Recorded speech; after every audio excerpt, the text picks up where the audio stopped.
Hello everybody, welcome in for another video. So I've got the epic trailer running here in the background yet again. So today I wanted to talk to everybody about the new plastic Praetor model and the arguments that are happening online. So if you scroll through the comments on the Instagram for that Praetor model, it is awful. It is so toxic. It is just people losing their minds over these models. Like I love Warhammer. Okay, I love Warhammer, but I can have like a casual disagreement with people, and that's what I call it. I'll argue lore, like I can be like, you're totally wrong, but you do you, have fun with it, right? Like at the end of the day, it doesn't matter. And with Horus Heresy stuff, this is just getting so ridiculous. Like it's getting out of control because I understand essentially that Horus Heresy, when it first started, it's the Battle of Isfin, and I'm going to kind of go through a history and lore here of what's accurate because people have been throwing out like timeline and stuff and all these things that are wrong, right? And I feel like you haven't read the books, or I'm not really sure what's going on with some individuals because it's just insane arguments where I'm like, but you're quoting the wrong things in the Horus Heresy lore. So with the start of the Battle of Isfin, like a lot of the legions haven't fully fallen to chaos. I feel as though the old models that Horus Heresy, when they first brought out the MK2, MK3 legionaries, where you just buy a custom shoulder pad and heads that you would rotate out for your tactical squads, that was extremely accurate to the time period of like when the traitor legions initially called their own forces, right? It all started where they killed the loyalists within their own legions, and those models speak to that, right? So the new Praetor model that is shown that has broken kind of Horus Heresy, which is this one, is interesting because this is very much in the vein of Warhammer 40,000. And I think that this is what Horus Heresy is going to move into. They're going to do characters like this, Warhammer, that look more like Warhammer 40,000 characters. Because, again, the game stalled out. I don't know the sales figures of it, but I know after Alan passed away, who was the driving force behind it, and then COVID, that like they previewed the Word Bearers Praetors, for instance, and I think it was a year later or a year and a half later they actually got released, which was wild. And there was nothing being said about it, nothing being released for Horus Heresy. And it's unfortunate that that's how it went, but it looks like the game kind of went the way of Warhammer Old World and stalled out and died, right? Again, I don't know the sales figures, but from an outside perspective, that's what it looks like to me, right? When they take the game, which had this like aesthetic of kind of that plain armor where you just put on a shoulder pad and a helmet to make it for that legion. And again, with Horus Heresy, it moved through that timeline of as each Horus Heresy book was brought out, another legion would be brought in, like when they did the Night Lords and Dark Angels for the Thrasmus Crusade, right? Where you're following the history of the Horus Heresy and focusing on individual, like large scale fights between legions, bring out the rules, the characters, and then advance the timeline forward. I know that I've had people talk about like proxy models, that you can't proxy certain models because of the aesthetic. But it's funny to me because right now in the books, we're at the Siege of Terra, like the traitors are attacking the Imperial Palace, and there's demon Primarchs. Like there's demon Primarchs, right? Fulgrim's a demon Primarch. Magnus is now a demon Primarch. And Angron has been a demon Primarch for so long. He's been a demon Primarch for so long. And it just confuses me when people are talking about the historical accuracy of Horus Heresy and how important it is, but you're not following your own rules. Because technically speaking, if you're playing World Eaters past this date and time where Angron transforms, you should be using a Demon Prince model, which doesn't even exist yet, but will soon. Like Mortarion even, right? When he shows up and has the moth wings at the Battle for Terra, the 40k model is now the historically accurate model, right? He may not have become as corrupted as that model shows, but in terms of size and everything else, he is massive again, right? Like he's huge. They talk about that in the books. And it just, Like, it confuses me so much when, again, if you were taking or recreating the Battle of Isthman, if you're recreating individual battles and you want it to look accurate, I understand that. I understand if you and a group of friends are like, you know what, let's replay this series of battles. We really want it to look accurate and feel accurate to us. That's awesome. Do that. That I would love to watch the Thrasmus Crusade on a YouTube video where it's people playing with the like models from that time period, right? But Horus Heresy, the timeline has advanced, right? The beaky helmets, I believe that's the Siege of Terra. Like, aren't they advancing the Horus Heresy timeline to the Siege of Terra? Because if that's the case, like demons are there too. Like, we're hitting a point where Chaos Space Marines are Chaos Space Marines now. It's not that they're simply following their traitor Primarchs and are in that old style of armor. Like the Emperor's Children, they say their arm, they painted it all, they look crazy. No one can recognize them because they've gone so crazy. And the Death Guard, when they show up for the Siege of Terra, they have already started to transform. They fall into Nurgle. Like, there's a miasma around them. They start getting wounded and their guts are hanging out. And that's the other thing for historical accuracy, if you want to get into that. The beaky helmets, a lot of the legions wouldn't be using them because they've already like fallen and they don't care. Like, who would be using the beaky helmets that they stole from Mars, right? For the traitors. It probably would be Horus's legion. He'd probably give a significant amount of them to them. Iron Warriors, I'd say, probably would have gotten a bunch. He wouldn't give any to Angron. They'd be a waste, right? The nails have taken them at this point, right? But again, if you want to do beaky world eaters, go for it. It's do you, right? But talking about historical accuracy just confuses me when it's this fluid kind of timeline where, again, if you wanted to recreate individual battles or a specific time within it, awesome. You can, that's a thing you could totally do and have that army forever. And that is awesome to me still. I think that's really cool. But it's hitting a breaking point with 40K people, again, who are excited about this model, and then Horus Heresy people who are 100% correct in saying that this doesn't match the aesthetic of Forge Ruled Horus Heresy.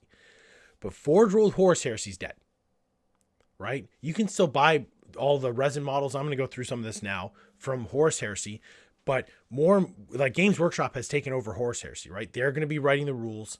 They're going to be doing all this stuff because, again, it looked like Horus Heresy died, right? Like, maybe the sales are through the roof. Maybe I'm wrong. Maybe this was just a way to change it to revitalize the game completely. But like, Games Workshop taking a game from Forge World and writing the rules themselves doesn't look great to me in terms of how the game was going. But regardless, let's take a look at this. So this is the new Praetor model that has people upset. Okay. And again, I understand that. For traditional Horus Heresy players, this is very, very different from what you used to get, right? The comparison that keeps being made is this, okay? So this is the Legion Praetors set that you could get before, right? So, and again, these two models are 8250, right?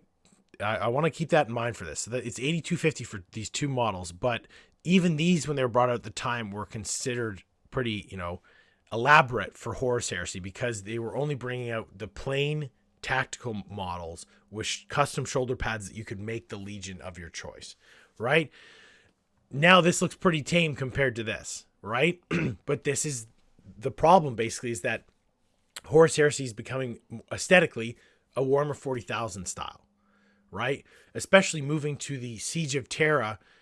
A lot of, and I'd say it's more the Chaos Space Marine side, more the evil side here, where when they discuss their armor and what they look like, they really start to look like they're falling to chaos, right? They're adding stuff to their armor, sigils, what have you, while the Loyalists are still more in that vein of more traditional armor where they've just got a customized helmet, shoulder pad, that style, right? So if you look at this command set, okay, this is the MK4 command set. This is an extremely old command set, right? You can see extremely plain armor, again, this would be your leader and your standard bearer. So they've got the custom helmets, they've got better armor and some stylized pieces to it, okay? But at the end of the day, still fairly plain, nothing too crazy in terms of these models. Now, as Horus Heresy moved through the timeline, right, you get into the custom stuff for the legions, and that's what I thought was the coolest stuff. If Horus Heresy originally had done tactical squads of each legion, where you were buying more like an Emperor's Children tactical squad, and it kind of looked different overall, I would have kind of been more into that. But again, that's my personal style. For myself, I know that a lot of people really enjoyed the simplicity of those models, right? It wasn't for me, which is fine. So as an example, I'm going to use the Dark Angels here. So now that we've gone through kind of Horus Heresy timeline of, when it was first released, which is the Battle of Isfahan, rolling through like Thrasmus, there's all the different sections of the timeline where the legions are fighting, and they centered on them, brought out the rules and the models for them.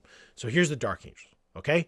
So we've got Lionel Johnson, you've got the Deathwing Companions, and I think these models are some of the coolest models, right? Like here's their Praetors, and again, I just want to point out that these Praetors, the individual ones, I think are such amazing examples of what the legions look like, and like are so well done. The inner circle here, so cool, right? You've got the Interemptor squad with the special weapons, and then the Dreadnoughts, fantastic, okay? And then here are the shoulder pads and the heads that you would buy to customize your tactical squads.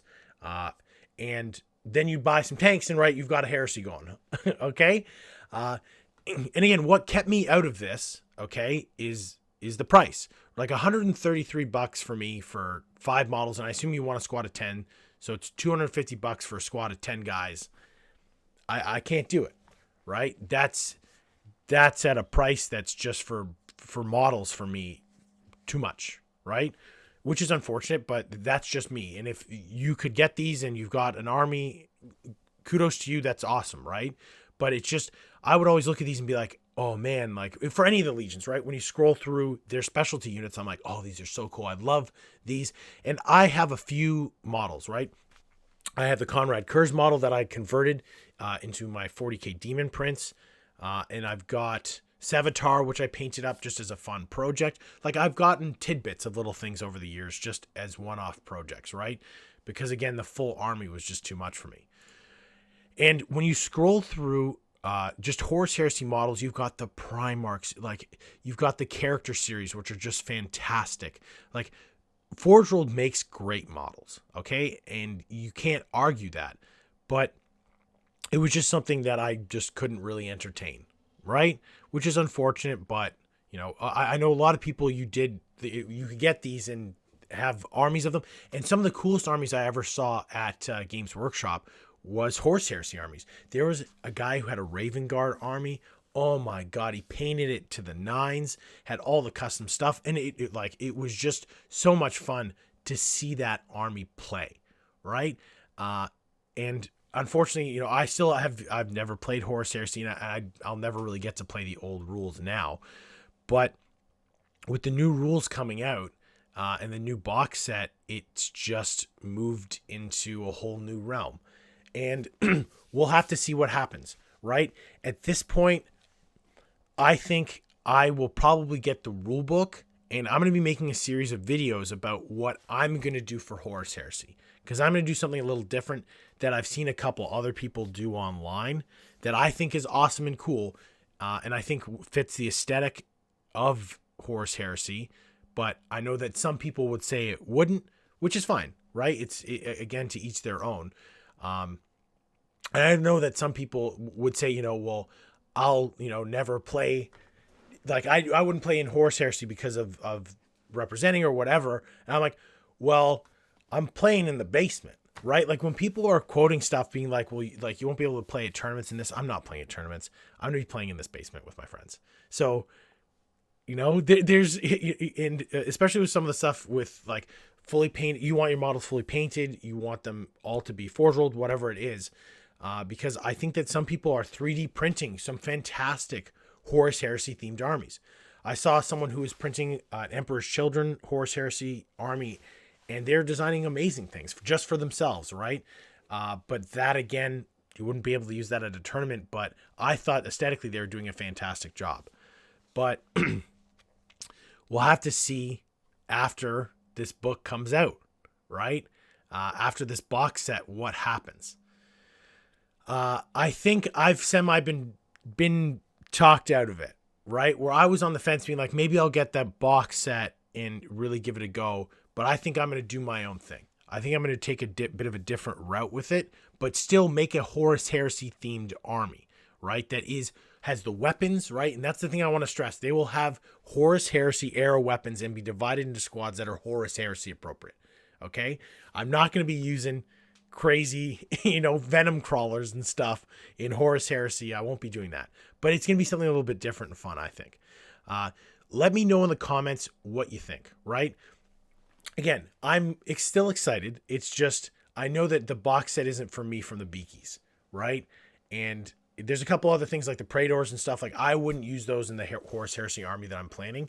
So in that box, like, I don't like that Contemptor Dreadnought that's in the box. The only thing I don't like the Terminators. The only thing I would be getting is the rulebook and the tank, and it's kind of like, I'm good, right? I'll get the rulebook and try it out in my own way. But please let me know in the comments what you thought of the video. I'm not trying to like upset anybody here, but it's just, again, in terms of historical accuracy for Horus Heresy, with the timeline of it, like, I'm very interested in, like, is Horus Heresy a micro telescope of it? Battles are taking place before the Siege of Terra, before the Primarchs turn into Demon Primarchs and the legions truly fall to chaos? Or is it more of a fluid thing where, like the Scouring? Are we going to be playing the Scouring? Is that a separate thing? Because there's more stories to be told and more models that could be made for that time period as well. Or is that a separate game in and of itself as well? Again, let me know where you're at with Horus Heresy. Are you still excited? Are you taking a look at some of the old models or the new models and thinking, what am I going to do for my army? And if you're not subscribed, hit that subscribe button, because there's going to be a ton of Horus Heresy content coming your way. Thanks, everybody, and I'll see you soon.